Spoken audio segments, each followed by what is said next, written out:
झारखंड में सियासी हलचल के बीच अब गठबंधन दल की बड़ी बैठक बुधवार को सीएम आवास में बुलाई गई है। इस बैठक में सभी विधायकों को शामिल होने का आदेश है। क्या कुछ निकलकर सामने आता है ये तो आने वाला वक्त ही बताएगा, लेकिन इस बीच पूरे राज्य की निगाहें सीएम आवास और ईडी दफ्तर पर बनी हुई हैं। इस बीच झारखंड आए कांग्रेस के नए प्रभारी गुलाम अहमद मीर ने इस प्रकरण में कहा कि ईडी को वहीं भेजा जाता है जहां चुनाव होने वाला है।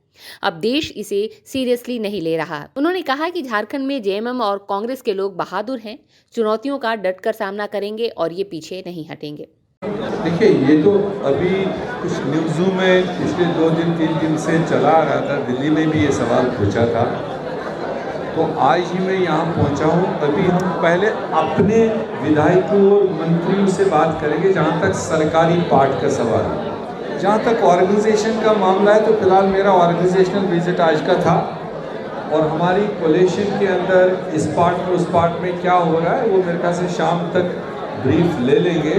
और उसके बाद जो हम खबरें वहाँ से सुन रहे हैं कि ईडी की वजह से जो भी तब्दीली आने वाली है, मैंने दिल्ली में भी कहा, आज भी कह रहा हूँ, ये अब देश सीरियसली नहीं ले रहा है। जहाँ तक वो इसको अपना एक वो बना रहे हैं, मरकज़ी सरकार उसको एक हथियार बना रहा है, मगर देश इस चीज़ को समझ रहा है, देश की जनता समझ रही है कि ये ईडी वहीं जा रहा है जहाँ चुनाव होने वाला है, जहाँ अगले साइड कोई ताकतवर आदमी, जनता का पॉपुलर आदमी है, उन्हीं को टारगेट कर रहे हैं। तो कई सारे केसेस में ये ईडी भेजने के बाद जिन लोगों ने रंग बदल दिया प्रेशर में, और वो दूसरे दिन उप मुख्यमंत्री भी हुए, तो अब देश क्या अभी भी नहीं समझ रहा है। महाराष्ट्र में जाकर के प्राइम मिनिस्टर खुद एक व्यक्ति का नाम लेकर कहता है 70,000 करोड़ का घोटाला है,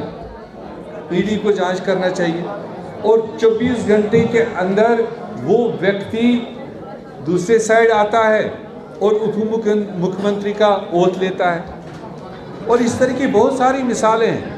मुझे भरोसा है कि झारखंड के राजनीतिक लोग, खासकर जेएमएम और कांग्रेस के लोग बहादुर लोग हैं, और ये इन चुनौतियों को फेस करेंगे और पीछे नहीं हटेंगे। जनता उनके साथ में है, उन्होंने जनता के लिए काम किया है, ये कोशिशें नाकाम होंगी। दूसरी ओर भाजपा के प्रदेश अध्यक्ष बाबूलाल मरांडी ने कहा कि ईडी के 7वें समन के बाद भी उनका पूछताछ से भागना ये बताता है कि जवाब देने से डर रहे हैं। ईडी के सवालों पर उनके पास कोई जवाब नहीं है। भले वो बोलते हैं कि उन्हें फंसाया जा रहा है, लेकिन आखिर उन्हें जवाब देने से कौन रोक रहा है।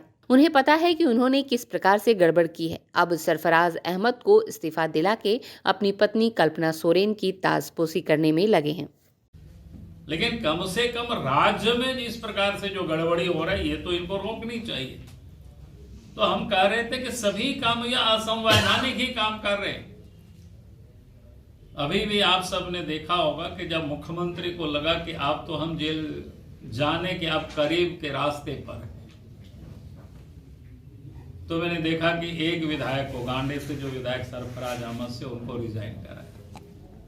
संभवतः वो पत्नी को मुख्यमंत्री बनाना चाहते हो, क्योंकि उनको पता है कि रिजर्व सीट में वो लड़ा नहीं सकती है। रिजर्व सीट में जो कि उड़ीसा के डोमिसाइल है, यहाँ उनको नहीं मिल सकता है। पिछले दिनों में आप सबने देखा होगा कि मुखिया के चुनाव में भी जो बाहर से बहू बन करके आई, झारखंड राज्य के बाहर से, वो चुनाव नहीं लड़ सकी वहां पर या उस क्षेत्र में।